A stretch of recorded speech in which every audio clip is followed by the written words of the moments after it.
Hello, my name is Erica Tipton, and I'm a Title I Part A consultant in the Office of Continuous Improvement and Support. If you've received this recording, your district has been selected for consolidated monitoring, and your school is a recipient of Title I Part A funds. The consolidated monitoring process at the Kentucky Department of Education includes the following programs: Title I Part A, Title I Part D, Title II Part A, Title III, Title IV Part A, Title V Part B, alternative education programs, and preschool. This webinar is intended only to prepare you for the Title I Part A portion of your consolidated monitoring visit. If other programs are applicable to your school, please reach out to that program's coordinator for further information on what may be needed to prepare.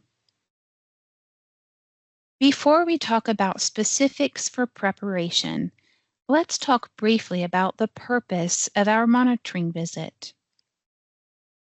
The Kentucky Department of Education must monitor for compliance in the use of federal funds as a requirement outlined in the Code of Federal Regulations and the Uniform Grant Guidance provided by the U.S. Department of Education.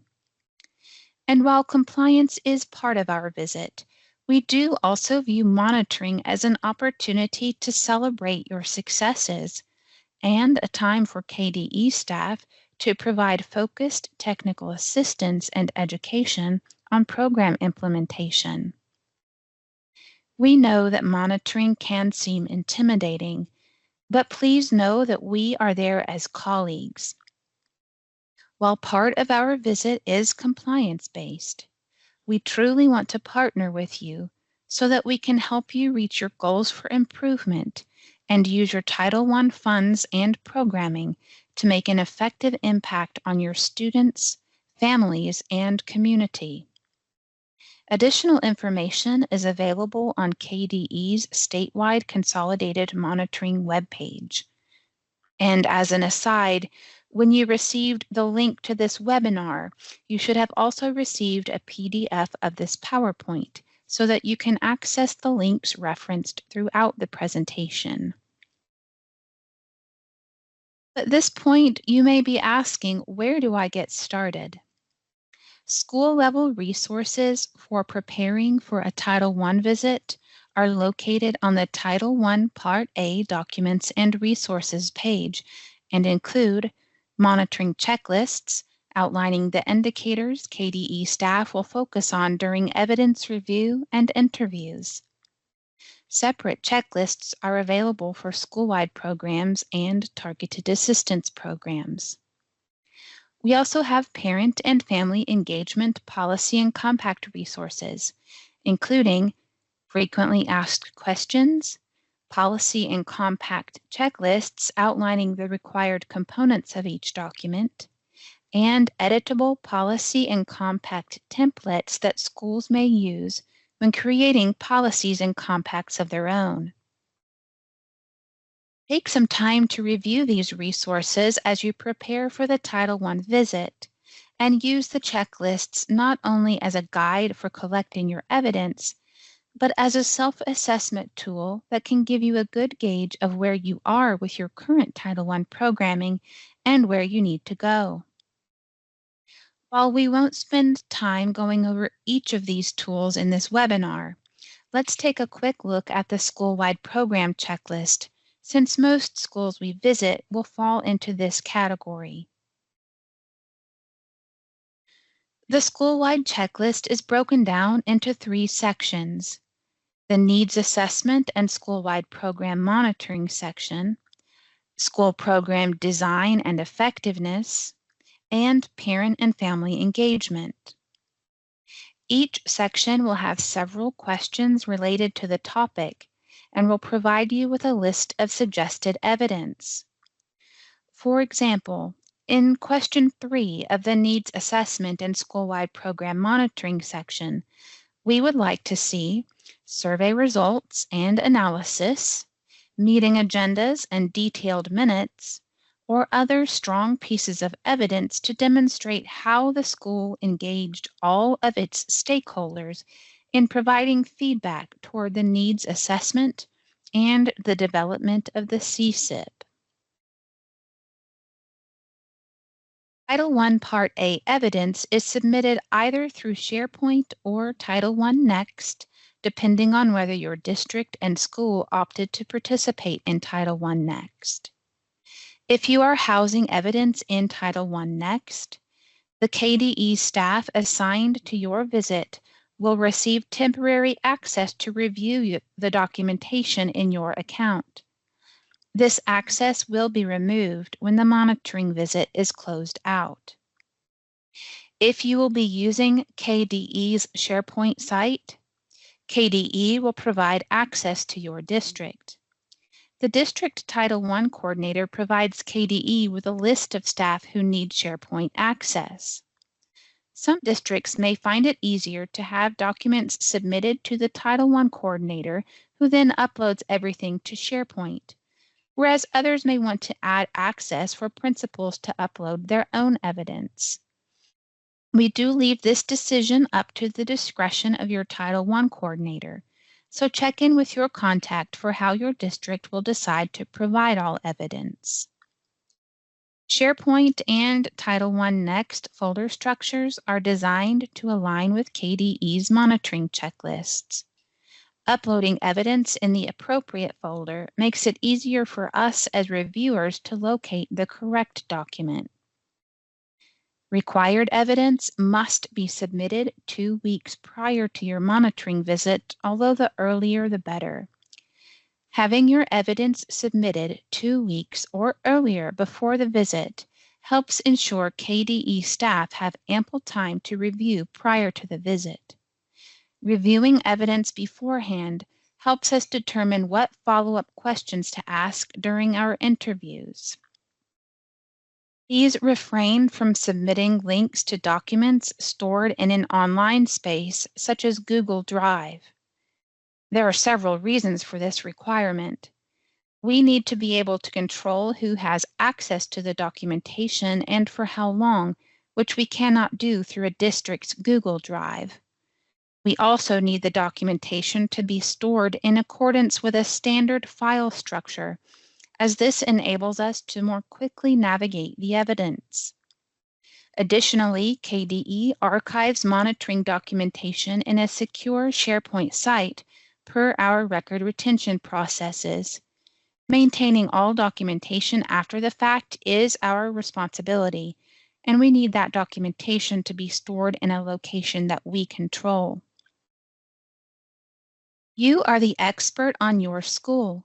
Use your evidence to tell us your story before we even get there. Let's look at some tips for providing quality evidence. Provide 1 to 2 pieces of relevant documentation for each indicator. Clearly name each file to provide the reviewer with a general idea of the document contents. If each file name provides the reviewer with a general idea of the document contents, it allows us to locate specific documents more easily and can speed up the evidence review process. Refrain from uploading the same piece of evidence multiple times. There are some instances in which one piece of evidence may address multiple indicators, in which case, just provide that document one time. Provide individual digital copies of files, such as a Word or a PDF whenever possible, rather than scanning in printed documents. Additional information is available in KDE's Title I Part A documentation training webinar. Now let's talk a little bit about protecting confidential information. Personally identifiable information, or PII, is information that can be used to distinguish or trace an individual's identity, either alone or when combined with other personal or identifying information that is linked or linkable to a specific individual. SharePoint access will be granted to many individuals at KDE and at the district. All evidence containing PII must be redacted before being uploaded to SharePoint or Title I Next. Protecting PII is of the utmost importance. If KDE consultants discover PII in a piece of documentation during the evidence review process, we will reach out to the district and request that the document be removed, that the PII be redacted, and then uploaded back to its original location. So what is PII? For our purposes, it is a student's name, as well as a student's parent or guardian or other family member's name, student or family's address, personal identifiers such as a social security or a student identification number, other direct identifiers such as a student's date of birth, place of birth, or mother's maiden name, or other information that alone or in combination is linked or linkable to a specific person. A note here on adult names. Adult names alone are not PII. So if we're talking about meeting minutes which list attendees or a sign-in sheet or a teacher's schedule, it's not necessary to redact that information. However, if that name is then combined with a student name or an address or a phone number, etc., it then becomes PII and must be redacted. So what does a Title I visit look like? 2 team members from Title I Part A will visit your school based on the schedule prepared by your district coordinator. Typically, the schedule is solidified 1 to 2 weeks in advance of the visit. Your Title I coordinator will be working with you to schedule the Title I visit so that your school schedule is taken into consideration to the extent possible. We do need to meet with the principal, so please provide an office or a conference room. We usually only need to meet with the principal, but it may be necessary to loop other staff in as well. For example, an assistant principal may be able to share some insights if Title I duties are delegated among leadership, or if the school pays for a Title I parent and family engagement liaison, or an instructional coach out of their Title I portion of their funds, we would like to meet with that person as well during our time. Questions will be asked directly connected to the school-wide program or targeted assistance program monitoring checklist. School interviews are scheduled for 2 hours, although the full 2 hours may not be needed, but we do look to have a 10 to 15-minute window for a brief tour of the school. Our time will be spent following the questions on the school-wide checklist closely, so there should be no surprises. We probably won't discuss every single indicator on the checklist, especially if the evidence submitted clearly demonstrates compliance. And we won't spend the full 2 hours discussing the checklist indicators either. The 2-hour window does include that 10 to 15-minute brief tour of the building, as this helps us to get a full picture of your school climate. There's nothing specific we need to see on this tour. It's simply an opportunity for you to show us some of what makes your building special.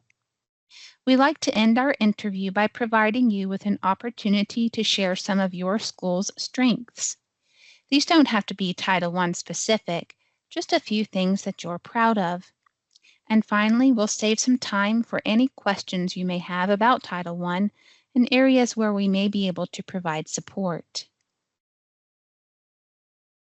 Now let's talk about what happens after we leave the district.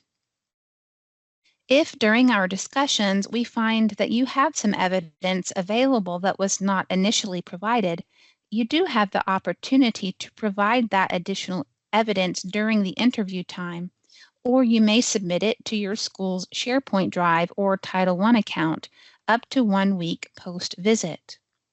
Your Title I Part A monitors will send a follow-up email to your Title I coordinator if any additional follow-up evidence was discussed. 8 weeks after we leave, we will provide your Title I coordinator with a Title I Part A school level report for each school that we visited, as well as a report for the district. Those reports are focused on compliance and will detail strengths seen across the district, recommendations for improvement, and, if applicable, compliance findings to be addressed. These reports are tools for the district and the schools and are not shared publicly on the KDE website. Your Title I coordinator will work with their assigned KDE consultant to satisfy any compliance findings that require follow-up. We do work to ensure that timelines and due dates are reasonable and follow the general flow of your school year calendar. If you still have questions about your Title I monitoring visit after reviewing this webinar and linked materials, please send your initial questions directly to your district's Title I coordinator. Your coordinator may then reach out to us in the Title I branch for any additional clarification needed. General questions about the overall monitoring process can be directed to me at erica.tipton@education.ky.gov. Questions about Title I specific monitoring can be sent to your district's assigned Title I Part A consultant or to our branch manager, erin.sudduth@education.ky.gov. And that concludes our presentation for today. Thank you, and we look forward to meeting with you in the new year.